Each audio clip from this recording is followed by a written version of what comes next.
Friends, तो आज हम पढ़ते हैं history Bharat and the world का चैप्टर 6 क्लास 10, जिसका नाम है फॉरेन इन्वेजन्स ऑन इंडिया। इससे पीछे वाली वीडियो में हमने invasion of Babur, invasion of Timur, invasion of Mongols and invasion of Mohammad Ghori के बारे में पढ़ा था। और आज हम पढ़ते हैं invasion of Nadir Shah. Aurangzeb, Mughal empire में औरंगजेब ने जो पॉलिसीज़ को अडॉप्ट किया था, उन पॉलिसीज़ की वजह से जो मुगल साम्राज्य है वो बहुत ही वीक होता जा रहा था 17th सेंचुरी में। अब वहाँ पर इतने सारे वॉर होते जा रहे थे, जिससे सिचुएशन वहाँ पर बहुत ही ख़राब होती जा रही थी। अब इसी बात का एडवांटेज लेकर 1739 AD में रूलर ऑफ ईरान का एक रूलर नादिर शाह ने अटैक किया इंडिया पर। इस बात का एडवांटेज उठाकर कि जो यहाँ पर जो कंडीशंस है ना, वो इतनी अच्छी कंडीशंस नहीं है, क्योंकि बार बार यहाँ पर इन्वेजन होते गए, आक्रमण होते गए, तो यहाँ की जो कंडीशन है ना वो अच्छी नहीं है। यहाँ पर अटैक करना अच्छा रहेगा। तो उन्होंने 1739 AD में ईरान के रूलर ने, नादिर शाह ने अटैक किया इंडिया पर। उस टाइम पर जो दिल्ली था उसको रूल कर रहा था मुगल एम्परर मोहम्मद शाह उस टाइम पर दिल्ली को रूल कर रहा था। और वो जो है अपना टाइम ना, जब इतना उन्होंने इतनी वॉर वगैरह लड़ी नहीं थी और इतना उनका इंटरेस्ट भी नहीं था, तो उन्होंने स्पेंड किया बहुत ऑफ अपना जो टाइम है वो ना बस एंटरटेनमेंट में ऐसे ही व्यतीत करते थे। तो पीपल उन्हें क्या बोला, पीपल ने उनका नाम निकाल दिया कि उनको मोहम्मद शाह रंगीला के नाम से पीपल उनको बुलाने लगे। इसके बाद वो जो है अपने वो क्या हुआ, दिल्ली के ऊपर जो आक्रमण किया नादिर शाह ने, उसको वो डिफेंड नहीं कर पाया। So he was unable to defend Delhi from the invasion of Nadir Shah. Nadir Shah ने जो आक्रमण किया था दिल्ली के ऊपर, उसको वो बचा नहीं पाया, डिफेंड ही नहीं कर पाया। तो उसकी जो आर्मी है उसको defeated by Nadir Shah. Nadir Shah ने मोहम्मद शाह रंगीला, या फिर हम कह सकते हैं मोहम्मद शाह की आर्मी को हरा दिया। कौन से बैटल में हराया? In the battle of Karnal, जो कि 24 Feb 1739 AD में हुई थी। तो नादिर शाह ने बैटल ऑफ करनाल में मोहम्मद शाह रंगीला को हरा दिया। अब नादिर शाह दिल्ली में रहता है, कम से कम 2 मंथ तो वो दिल्ली में रहता है, 2 महीने दिल्ली में ही रहता है नादिर शाह। और फिर जब वो ईरान जाता है, देखो जितने भी आक्रमण हुए हैं इंडिया पर, जितने भी इन्वेडर्स आए हैं इंडिया पर आक्रमण करने के लिए, तो वो किस लिए आए हैं? चाहे तो वो अपने धर्म को स्प्रेड करने आए हैं, या फिर वो यहाँ से लूट मचा के लेके गए हैं। बहुत सारा सामान, चांदी हो गया या फिर कैश हो गया, गोल्ड, डायमंड्स वगैरह, ये लेकर गए हैं यहाँ से, मनी वगैरह। तो ऐसे ही जब ये ईरान जाते हैं तो ये अपने साथ, देखो कितना सामान ये लेकर जाते हैं यहाँ से। अब तो अपने साथ ये 30 करोड़ रुपीस, कैश में 30 करोड़ रुपीस लेके गए। Gold, silver, diamonds, jewels, 10 elephants और 700 हॉर्सेस, 10,000 कैमल्स और 130 अकाउंटेंट्स, 200 ब्लैकस्मिथ्स एंड 300 मेजों, 100 स्कल्पचर्स एंड 200 कारपेंटर्स। ये इतना सारा सामान ये अपने साथ लेके गए ईरान में। इसके बाद बिफोर लिविंग यहाँ पर वहाँ ईरान में जाने से पहले इन्होंने क्या किया, जो मुगल यहाँ पर एम्परर थे ना पहले ही, मोहम्मद शाह, उनको ही फिर से एम्परर ऑफ इंडिया बना दिया, उन्हीं को बना दिया। अब जो इसका इन्वेजन है, इसके इन्वेजन ने क्या किया, इनके जो आक्रमण ने भारत में जो मुगल राज्य था ना, वो कमजोर होता जा रहा था, वो अयोग्य हो रहा था। इस वजह से देखो क्या हुआ, नादिर शाह ने कैरिड आउट अ मैसेकर इन दिल्ली। तो इसने दिल्ली में फिर से एक हत्याकांड किया। नादिर शाह ने फिर से हत्याकांड किया। क्या किया इसने? वहां पर वुमेन्स, चिल्ड्रंस, ओल्ड पीपल्स को भी नहीं छोड़ा, उनको भी मार दिया उसने। लूट मचाई और मार धाड़ की इन्होंने कंटिन्यूटी दिल्ली। 3 दिन तक इन्होंने इतनी लूट मचाई और लोगों को मारा, वुमेन्स को मारा, चिल्ड्रंस को भी मारा और ओल्ड पीपल, इनको भी नहीं छोड़ा उन्होंने, सबको मार डाला। फिर विद इन 3 दिन के अंदर 3 करोड़ रुपीस फिर से लूट लिया उन्होंने। कॉमन पीपल, दिल्ली के जो कॉमन पीपल थे उनसे भी 3 करोड़ रुपीस फिर से लूट लिया। फिर नादिर शाह ईरान जाते हैं, किसके साथ जाते हैं? जो फेमस कोहिनूर हीरा था ना, जो कोहिनूर हीरा इंडिया में था, नादिर शाह वहां से कोहिनूर हीरा को ईरान में लेकर चले जाते हैं। और साथ में पिकॉक थ्रोन कौन सी थ्रोन थी? ये मुगल एम्परर्स की थ्रोन थी, तो उसको भी अपने साथ लेके जाते हैं। देखो जो पिकॉक थ्रोन थी वो the throne of Mughal emperors की थ्रोन थी वो। Studded with gold and navratna, उसमें बहुत सारा गोल्ड और नवरत्न भी उसके अंदर जड़े हुए थे। तो इस वजह से उसने देखा इसमें बहुत ज़्यादा बेनिफिट ले जाने में, तो पीकॉक थ्रोन को और कोहिनूर हीरे को अपने साथ ईरान में ले गया, जो कि ये था हमारा पीकॉक, जो पीकॉक थ्रोन था, ये बहुत ज़्यादा महंगा था, कम से कम बहुत महंगा, करोड़, इवन उस टाइम पर इसकी जो वैल्यू थी करोड़ से भी ज़्यादा थी।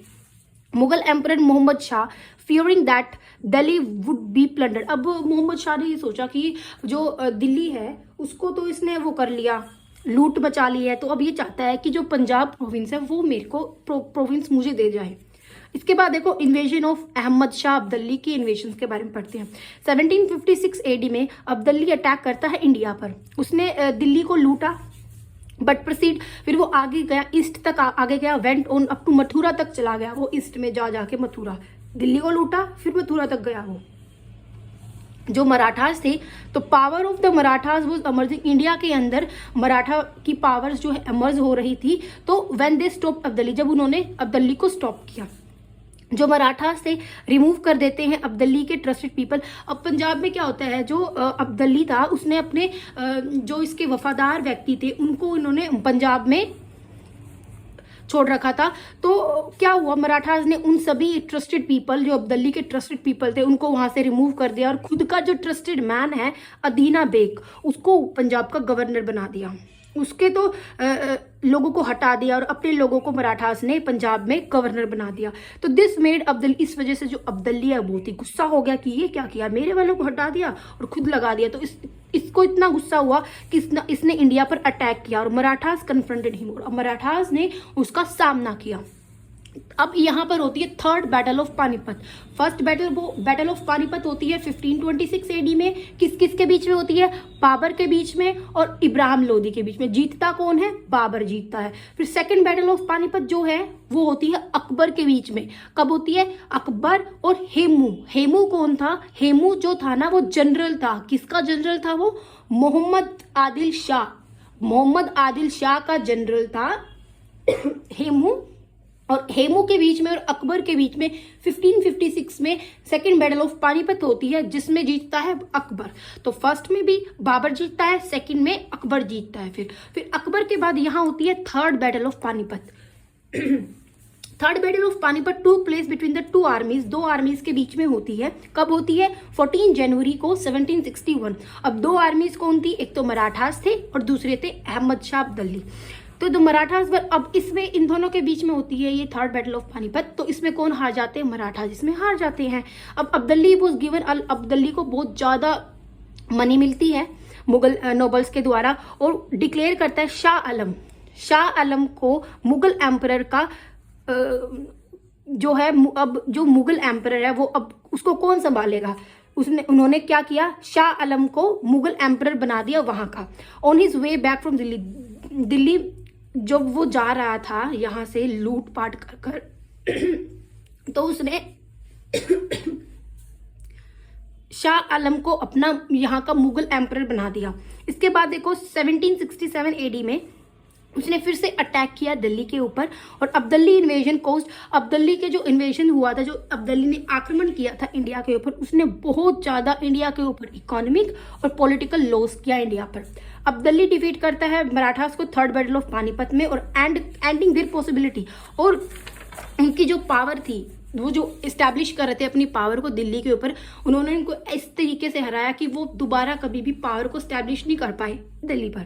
अब पंजाब को once again ruin bye Abdali invasion, Abdali के आक्रमण ने फिर से पंजाब को एक बार फिर से बिल्कुल रियून कर दिया। अब्दली ने बहुत ज्यादा, हम कह सकते हैं इतनी वेल्थ इंडिया से लेकर गया अब्दली अपने साथ।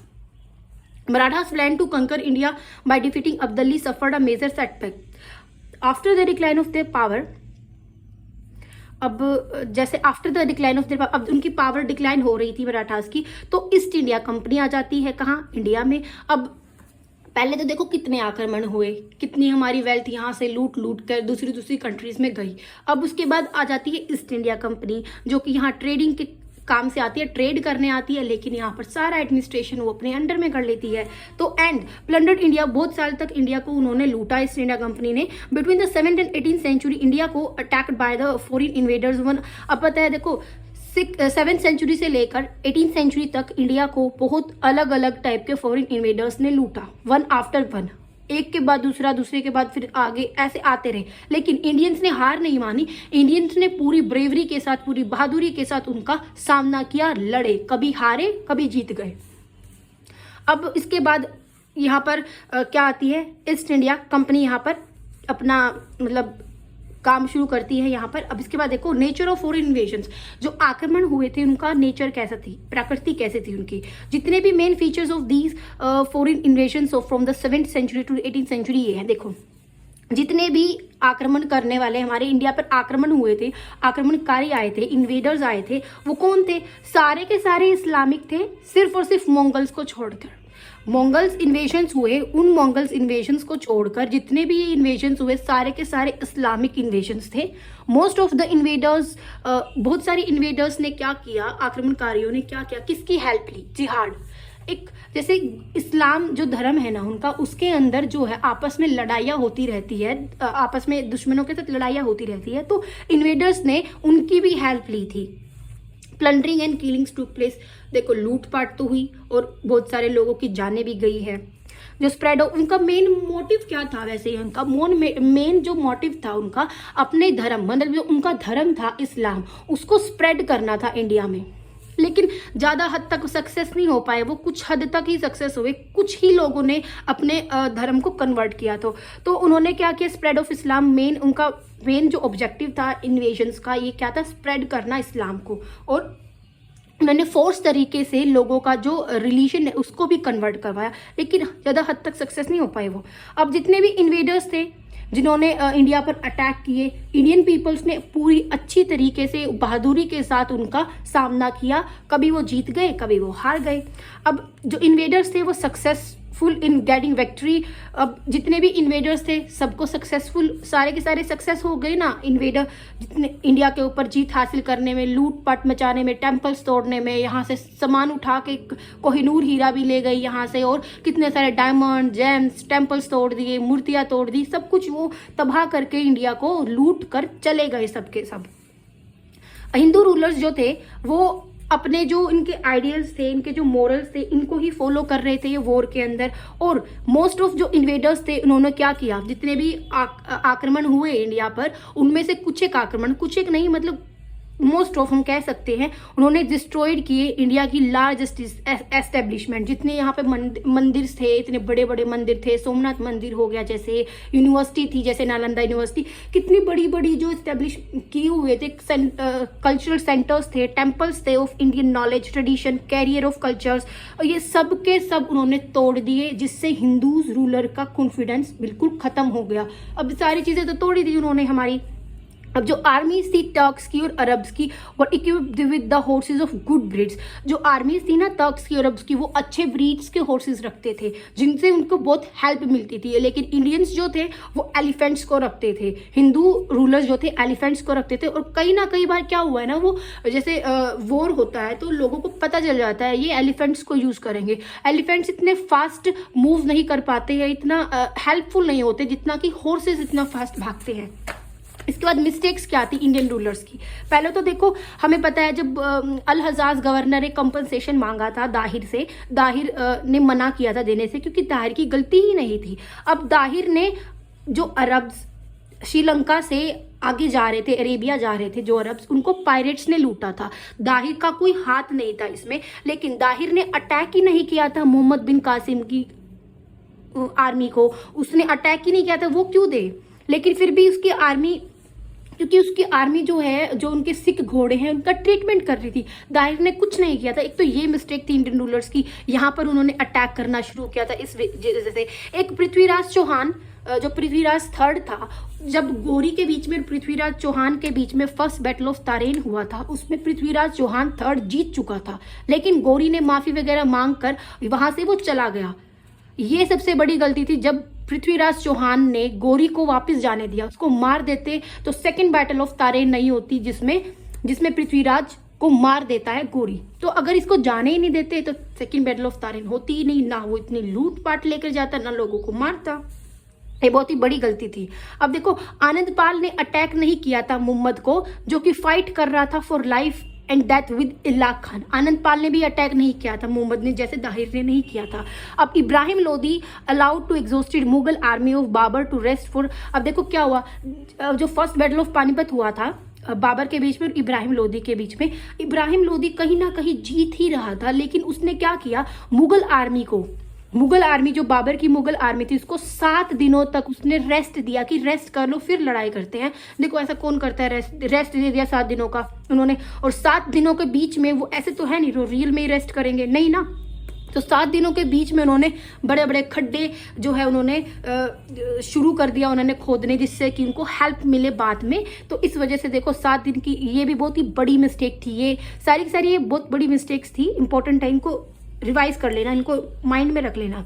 जो इंडियन रूलर्स है मेडिवल पीरियड के fail to maintain the highest level of intelligence, इतनी बुद्धिमत्ता इंडियन रूलर्स में इतनी नहीं थी। जो लेवल ऑफ एपिक आर्चरी, देखो इंडिया में मेडिवल पीरियड में इंडिया में जो तीरबाजी थी वो डिक्लाइन हो रही थी, लेकिन जो टर्क्स थे वो अपने आर्चर्स को आर्मी में बिल्कुल सिखाकर भेजते थे, अच्छी तरीके से उनको ट्रेन करके भेजते थे। इफेक्ट्स क्या रहा फॉरेन इन्वेजन्स का इंडिया पर, 2 टाइप्स के इफेक्ट्स हुए। एक तो वो इफेक्ट्स जो उसी टाइम पर इमीशिएट इफेक्ट्स प्रभाव पड़े, एक वो इफेक्ट्स जो हमें बाद में पड़े और कुछ एक अभी भी पड़ते हैं। तो इमीशिएट इफेक्ट्स वही है ना कि सारे टेम्पल्स मंदिर वगैरह तोड़ कर ले गए, यहाँ से इतना सामान लूट के ले गए, जिससे कि हमारी इकोनॉमिक और पॉलिटिकल जो बहुत लॉस हुआ इंडिया को। तो ये तो कुछ थे इनके इफेक्ट्स, इमीशिएट इफेक्ट्स जो तुरंत ही इफेक्ट्स पड़े। देखो immediate effects, by these effects we mean that was the effect of invasions of Mohammad बिन कासिम के जो मोहम्मद बिन कासिम ने आक्रमण किया था उससे कह रहे हैं ये गजनवी के गोरी के इंडिया पर उस टाइम पर। फॉर एग्जांपल इन्होंने इतना एक्सटेंसिव लॉस किया, पब्लिक प्रॉपर्टी का बहुत लॉस किया इन्होंने, आर्ट को लिटरेचर को बहुत डैमेज दिया। हम कह सकते हैं जो आक्रमण अरब्स ने और टर्क्स ने किए थे उन्होंने हमें इमीशिएट इफेक्ट्स दिए थे, इमीशिएट बिल्कुल तुरंत ही प्रभाव पड़ा था हमारे ऊपर अरब्स और टर्क्स के आक्रमण से। फर्स्ट देखो स्प्रेड ऑफ इस्लाम, देखो जितने भी आक्रमण हुए ना इनका सबसे मेन मोटिव और एम इनका क्या था, इस्लाम को स्प्रेड करना। तो अरब्स और टर्क्स जो है वो ये चाहते थे इंडिया के अंदर इस्लाम को स्प्रेड कर सके।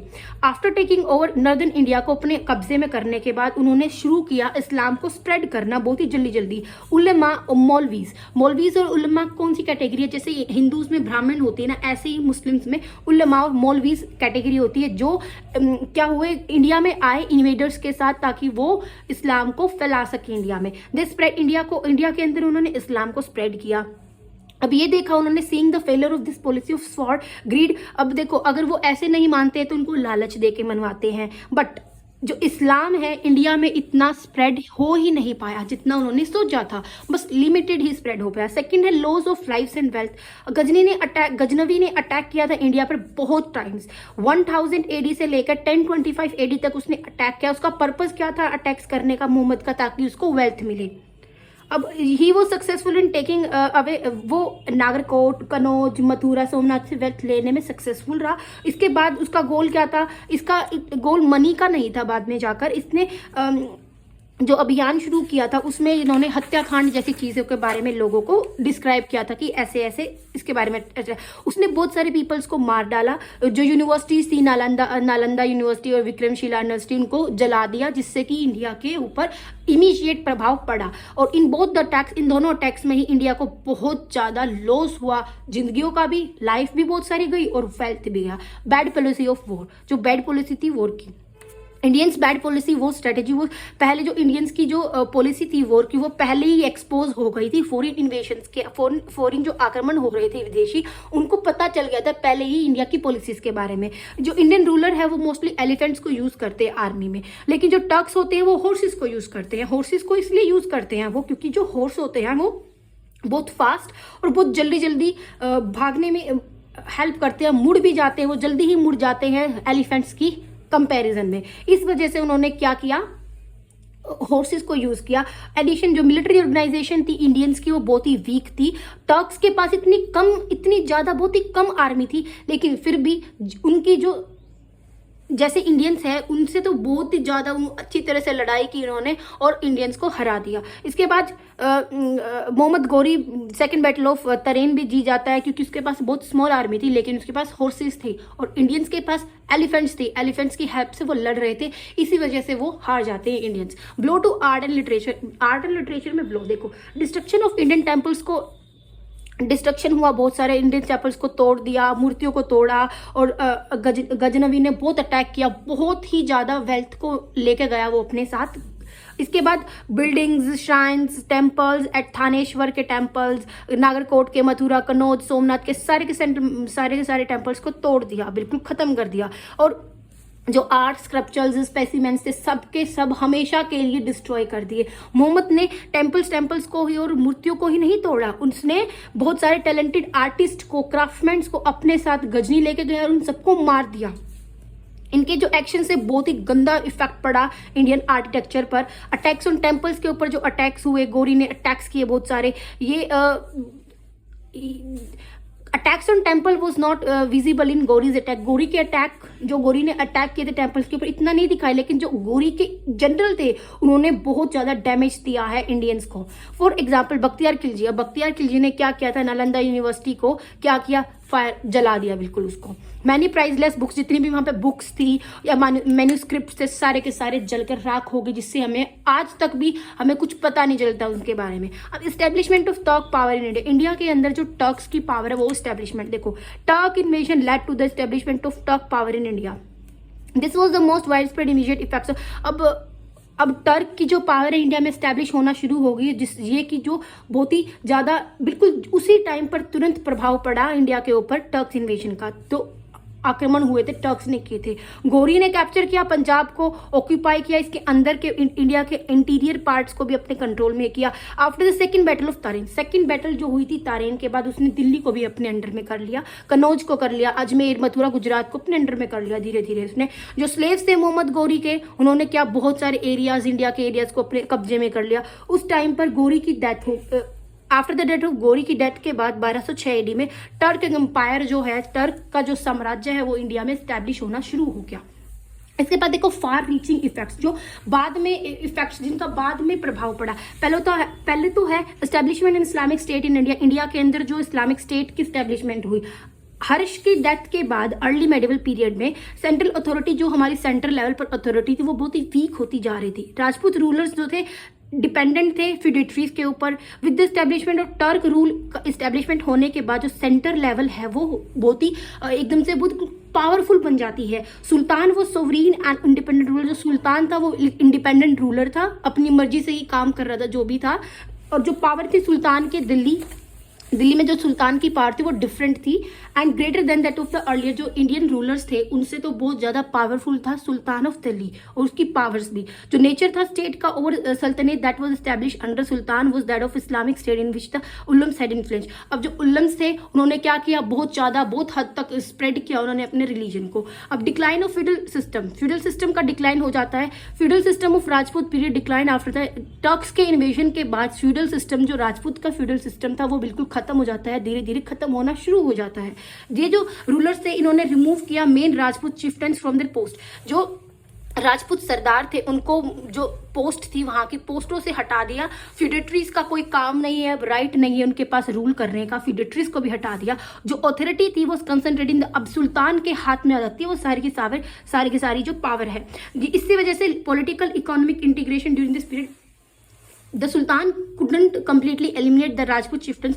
जो सुल्तान है वो एकदम से ही राजपूत सरदारों को एलिमिनेट नहीं कर पाता है। इसके बाद टैक्स, बहुत ज़्यादा टैक्स जो है इम्पोज किया जाता है और उस टैक्स को बोलते हैं जजिया। जजिया एक टाइप का टैक्स है जो हिंदूज के ऊपर लगाया जाता था और हिंदूज को वो टैक्स मतलब देना ही पड़ता था, कुछ भी कर ले वो उनको देना पड़ता था। Development of Islamic architecture, Indian architecture was damage by effects of Turk invasion की वजह से इंडिया का जो आर्किटेक्चर है वो बिल्कुल ही डैमेज हुआ। अब इन इट्स प्लेस, इसकी जगह पर उन्होंने एक नई आर्ट को इमर्ज किया। ये आर्ट क्या थी, ये उनकी खुद की ही आर्ट थी, टर्क्स की ही आर्ट थी। मॉस्क्यू, एक मस्जिद जिसका नाम था अढ़ाई दिन का झोपड़ा, को एस्टैब्लिश किया इस आर्ट में। इसमें आर्किटेक्चर में लाइम को यूज़ किया जाता था बिल्डिंग्स की कंस्ट्रक्शन के लिए, और इस technology brought solidity to the buildings, क्योंकि ये जो टेक्नोलॉजी है, ये जो बिल्डिंग्स है उसको बिल्कुल स्ट्रॉन्ग बना के रखती है। Impact on education and language के ऊपर क्या इम्पैक्ट पड़ा? टर्क्स के अराइवल के बाद इंडिया कि एजुकेशन सेंटर्स जो है बिल्कुल खत्म, डिक्लाइन होते गए, एंड बिगनिंग ऑफ सेपरेट अलग ही टाइप की जो एजुकेशन का फील्ड है वो शुरू हुआ, जिसको बोलते हैं मदरसा सिस्टम। ये जो एजुकेशन है वो डिफरेंट है, इंडियन सिस्टम से बहुत ज़्यादा डिफरेंट था। ये जो एजुकेशन है ये मस्जिदों में दी जाती है इन इस्लाम के अंदर जो टीचर होता है couldn't even go to the students home and impart education. वो घर पर जाकर स्टूडेंट्स को एजुकेशन नहीं दे सकते। इस्लाम के teacher could even go to, और इसमें क्या है कि जो इस्लाम में जो टीचर्स थे ना वो लोगों के घर पर, बच्चों के घर पर जाकर भी उनको एजुकेशन दे सकते हैं। अब जो पर्शिया लैंग्वेज है उसको एमर्ज किया इंडिया में विद द अराइवल। टर्क्स आए तो पर्शिया लैंग्वेज तो आएगी ही।